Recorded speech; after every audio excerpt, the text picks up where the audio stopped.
আমি গতকালকে একটা পোস্টে এই রেসিপিটার একটু কিছু অংশ দেখিয়েছিলাম। তখন আমাকে এক ভাবি রিকোয়েস্ট করেছিল যে ভাবি রেসিপিটা দিবেন।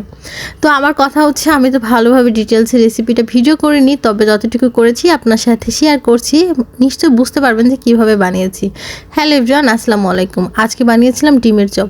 একটু অন্যরকম করে বানিয়েছি, সেই রেসিপিটা আপনাদের সাথে শেয়ার করছি। এখানে আমি সব কিছু জোগাড় করে একসাথে নিয়ে বসে পড়েছি। তো প্রথমে হচ্ছে আমি দেখাই দিলাম কি কি নিয়েছি। এখানে আছে লেবুর খোসা গ্রেট করে নিয়েছি, পুদিনা পাতা, পেঁয়াজ বেরেস্তা, শুকনো মরিচ, আর লাগছে 2টা ডিম, ব্রেড ক্রাম, আর হচ্ছে আলু সিদ্ধ করে ওটাকে ম্যাশ করে নিয়েছি। এবার হচ্ছে মরিচগুলোকে আমি ডলে নিব। এ ফাঁকে আমি কিন্তু ডিমগুলোকেও কেটে নিয়েছি। চাইলে আপনারা গোল গোল করে লম্বা লম্বা করে কাটতে পারেন, তবে আমি একটা ডিমকে 4 টুকরা করেছি, মানে 4 ফালি করেছি, মাঝখান থেকে দিয়ে তারপরে হচ্ছে আরেকটা ফালি দিয়েছি। এখানে মরিচ আর পেঁয়াজটা ভালোভাবে ডলে নিয়ে সব কিছু একসাথে ডলে নিলাম। পুদিনা পাতা প্লাস হচ্ছে লেবুর খোসাটা। লেবুর খোসা দিলে এত সুন্দর একটা ফ্লেভার আসে, আর হচ্ছে পুদিনা পাতার ফ্লেভার তো আছেই। আর আপনার আলুর চপ কিংবা ডিমের চপে পুদিনা পাতা দিয়ে ট্রাই করবেন, দেখবেন এত বেশি একটা সুন্দর একটা ফ্লেভার বের হয়, যেটাতে খেতে বেশি টেস্ট হয়। তো এখানে আমার হচ্ছে আলু ভর্তাটা কিন্তু মাখানো একদম শেষ। আলু ভর্তা দেখেই তো লোভ লেগে যাচ্ছে না। এবার হচ্ছে ডিমের একটা স্লাইস দিয়ে ভালোভাবে এটাকে হচ্ছে মুড়িয়ে নেব।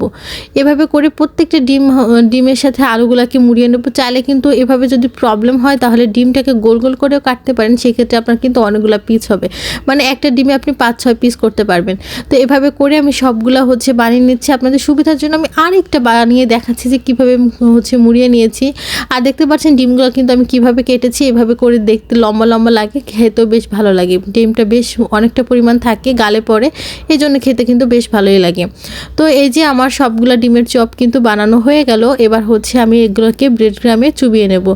এগুলো ব্রেড গ্রামে চুবিয়ে নিয়ে যদি সরাসরি আপনার বেসন দিয়েও ভাজতে পারেন, তবে আমি হচ্ছে ব্রেড গ্রামে নিয়ে নিলাম, যাতে খেতে একটু বেশ ভালো লাগে। কারণ আলুটা একটু হচ্ছে আপনার একটু ভাজার পরে প্যাচ প্যাচ করে, তো যদি আমি এভাবে করে পাউরুটিতে গুঁড়িয়ে নেন তাহলে ওই প্যাচ প্যাচ ভাবটা আর থাকে না, বেশ একটা ক্রিস্পি ভাব থাকে।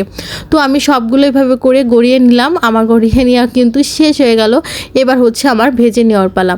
একদম সুন্দর লাগছে না দেখতে? আপনাদের চাইলে কিন্তু এভাবে রেডি করে ডিপ ফ্রিজে রেখে দিতে পারেন একটা ছড়ানো প্লেটে। যখন আপনি জাস্ট ইফতারের আগে মুহূর্তে বের করে হচ্ছে ভেজে নিতে পারেন। আমার রেসিপিটা শেয়ার করার কোনো ইচ্ছা ছিল না, এই কারণে আমি হচ্ছে ব্যাটারটা কীভাবে গুলিয়েছি সেটা দেখাতে পারলাম না। বেগুনির ব্যাটার যেভাবে গুলাই সেম টু সেম ওভাবে গুলিয়েছি, জাস্ট ওর ভিতরে দিয়ে এভাবে করে ভেজে নেব। ভেজে নিলেই কিন্তু হয়ে গেল এই মজাদার হচ্ছে ডিমের চপ। এপিট ওপিট করে আস্তে করে উল্টে পাল্টে ভেজে নেব, একদম একটু ব্রাউন করে মুচমুচা করে। অল্প আছে কিন্তু ভাজতে হবে, নাহলে ভিতরটা পর্যন্ত একদম হচ্ছে ভাজা হবে না।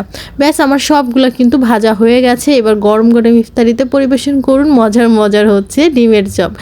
কার কার পছন্দ ডিমের চপ? আলুর চপ তো আছেই, সাথে পছন্দ আমার অনেক বেশি, তবে ডিমের চপটা কিন্তু খারাপ লাগে না।